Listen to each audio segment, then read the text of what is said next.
Olá pessoal, bem-vindos de volta ao nosso canal. Hoje vamos embarcar numa jornada transformadora.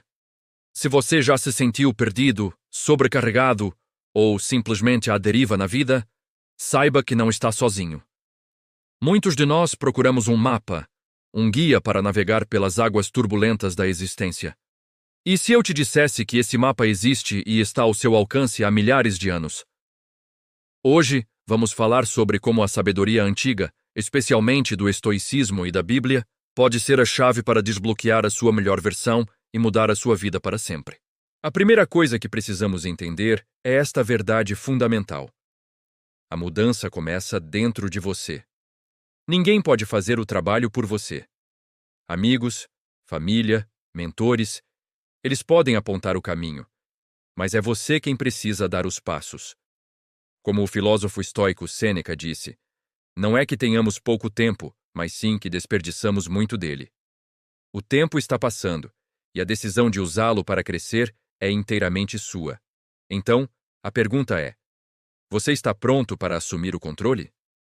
Vamos começar com o estoicismo. Talvez você já tenha ouvido falar, mas o que é exatamente? Nascido na Grécia Antiga, o estoicismo não é sobre suprimir emoções e ser frio como uma pedra. Pelo contrário, é um sistema prático para alcançar a paz interior e a resiliência, não importa o que aconteça do lado de fora. A ideia central é simples, mas poderosa. Foque no que você pode controlar e aceite o que não pode. Imagine o trânsito. Você está preso num engarrafamento, atrasado para um compromisso importante. A raiva cresce, a frustração borbulha. Um estoico olharia para essa situação e perguntaria: o que aqui está sob meu controle? O trânsito? Não. As ações dos outros motoristas? Não. A única coisa que você controla é a sua reação. Você pode escolher se irritar e estragar o seu dia. Ou pode escolher aceitar a situação, talvez ouvir uma música, um podcast, ou simplesmente respirar e encontrar um momento de calma no meio do caos. Isso é estoicismo em ação. Um dos pilares do estoicismo é a chamada dicotomia do controle.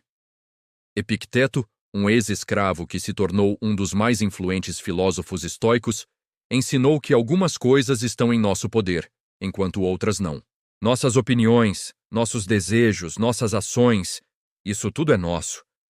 Mas nosso corpo, nossa reputação, as circunstâncias externas, isso não é. A fonte de todo o nosso sofrimento, segundo ele, é tentar controlar o que não podemos. Ao internalizar essa lição, você liberta uma quantidade imensa de energia mental que antes era gasta com preocupações inúteis. Para começar a praticar, eu recomendo fortemente a leitura dos clássicos. Comece com Meditações de Marco Aurélio. Era o diário pessoal do imperador romano mais poderoso do mundo, onde ele escrevia para si mesmo lembretes sobre como ser uma pessoa melhor, um líder melhor, um ser humano melhor. Você vai se surpreender como os problemas e as ansiedades de um imperador de quase 2000 anos atrás são incrivelmente parecidos com os nossos hoje. Outras leituras essenciais são as Cartas de um Estoico, de Sêneca, e os Discursos, de Epicteto. Esses livros não são apenas filosofia abstrata, são guias práticos para a vida. Agora, vamos mudar para outra fonte de sabedoria milenar. A Bíblia, independentemente da sua fé ou crença. A Bíblia é um tesouro de histórias, lições morais e insights profundos sobre a condição humana. Por séculos, ela moldou o pensamento ocidental e ofereceu conforto e orientação a bilhões de pessoas. Muitos temas na Bíblia ressoam surpreendentemente com os princípios estoicos. Pense na ideia de fé e confiança. Em Mateus capítulo 6, encontramos a passagem sobre não se preocupar com o amanhã. Olhai para as aves do céu, que nem semeiam, nem cegam, nem ajuntam em celeiros. E vosso Pai Celestial as alimenta. Não tendes vós muito mais valor do que elas? Isso não é um chamado à passividade, mas um convite a focar no presente, a fazer o nosso melhor hoje e a confiar que as coisas se resolverão. É um eco da aceitação estoica do que não podemos controlar, neste caso, o futuro. Outro ponto de convergência é a importância da virtude e do caráter. O livro de Provérbios é uma coleção de ditados sábios sobre como viver uma vida justa e prudente.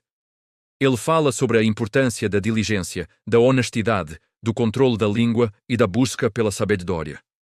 O coração do sábio adquire o conhecimento, e o ouvido dos sábios busca a ciência. Isso se alinha perfeitamente com a busca estoica pela sabedoria como o bem maior. A história de Jó, por exemplo, é um estudo poderoso sobre resiliência diante de um sofrimento inimaginável. Jó perde tudo: sua riqueza, sua família, sua saúde. No entanto, em meio à sua dor, ele se recusa a amaldiçoar sua existência e continua a buscar um sentido. É uma lição sobre perseverança e sobre encontrar significado mesmo nas circunstâncias mais sombrias, um tema caro aos estoicos que praticavam o premeditatio malorum, a premeditação dos males, para se fortalecerem contra as adversidades. Então, como podemos unir essas duas fontes de sabedoria na prática? A resposta está em criar uma rotina de crescimento pessoal. Primeiro, comece e termine o seu dia com leitura e reflexão.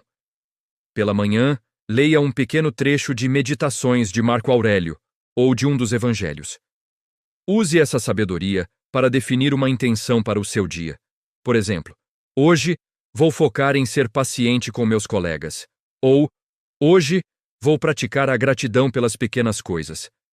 À noite, reserve 10 minutos para um diário. Assim como Marco Aurélio, escreva para si mesmo. Reflita sobre o seu dia. Onde você agiu de acordo com seus valores? Onde você falhou? O que você poderia ter feito de diferente? Não se trata de se culpar, mas de aprender. Sêneca recomendava essa prática, perguntando a si mesmo: que mal você curou hoje? A que vício você resistiu? Em que aspecto você está melhor? Segundo, pratique a atenção plena no seu dia a dia. Isso é o que os estoicos chamavam de prosoche, a atitude de atenção. É estar presente no momento, consciente de seus pensamentos e ações. Quando você estiver conversando com alguém, esteja realmente lá. Quando estiver comendo, saboreie a comida. Quando estiver caminhando, sinta o chão sob seus pés. Isso nos tira do piloto automático e nos conecta com a vida. A oração ou a meditação também são formas poderosas de cultivar essa presença. Terceiro, abrace o desconforto voluntário. Os estoicos praticavam deliberadamente pequenas formas de dificuldade para fortalecer sua resiliência. Tomar um banho frio, jejuar por um curto período, dormir no chão por uma noite. A ideia não é se torturar, mas sim se provar que você é mais forte do que o seu desejo por conforto. A Bíblia também fala sobre jejum e autodisciplina como ferramentas para o crescimento espiritual. Ao fazer isso, você expande sua zona de conforto e o medo de dificuldades futuras diminui. Quarto, pratique o amor fati, o amor ao destino.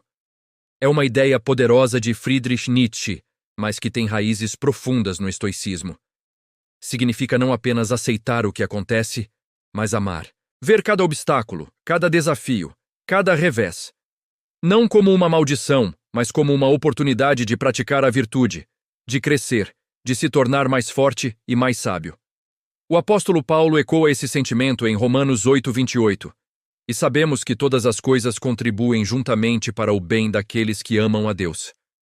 É a crença de que, de alguma forma, tudo o que acontece pode ser usado para o nosso bem final, se tivermos a perspectiva correta.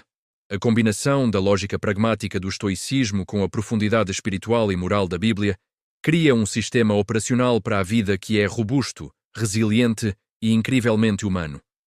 O estoicismo lhe dá as ferramentas para construir uma fortaleza interior para que os ventos da vida não o derrubem. A Bíblia lhe dá um propósito maior, um senso de significado e uma conexão com algo além de si mesmo. Juntas, essas tradições ensinam que a verdadeira felicidade não vem de coisas externas como riqueza, fama ou prazer. Vem de dentro. Vem do cultivo de um caráter virtuoso, da busca pela sabedoria, da prática da resiliência e do serviço aos outros. O caminho não será fácil. Haverá dias em que você vai falhar. Haverá momentos em que a velha reatividade, a raiva e a ansiedade vão aparecer. E está tudo bem. O objetivo não é a perfeição, mas o progresso.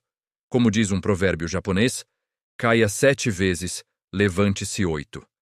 Cada vez que você se levanta, cada vez que escolhe a resposta virtuosa em vez da reação impulsiva, você se torna um pouco mais forte, um pouco mais sábio.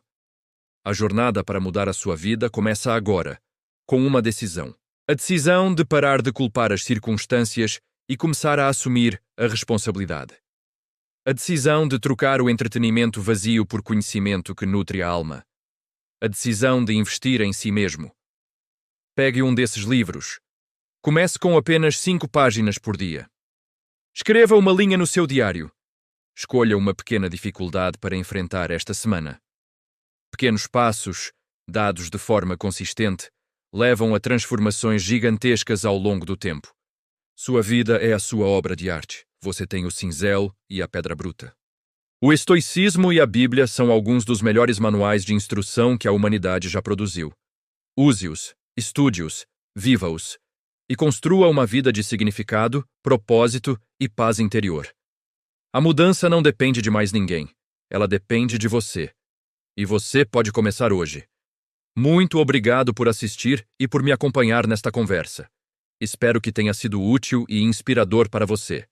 Se este conteúdo ressoou com você, se você sentiu uma faísca de motivação, então eu peço que você se inscreva no canal e ative as notificações. Assim, você não perde nossos próximos vídeos, onde continuaremos a explorar ferramentas para uma vida melhor. Deixe um comentário abaixo me dizendo qual livro você vai começar a ler ou qual dica você vai colocar em prática primeiro. Adoro ler e interagir com todos vocês. Até a próxima e continue crescendo.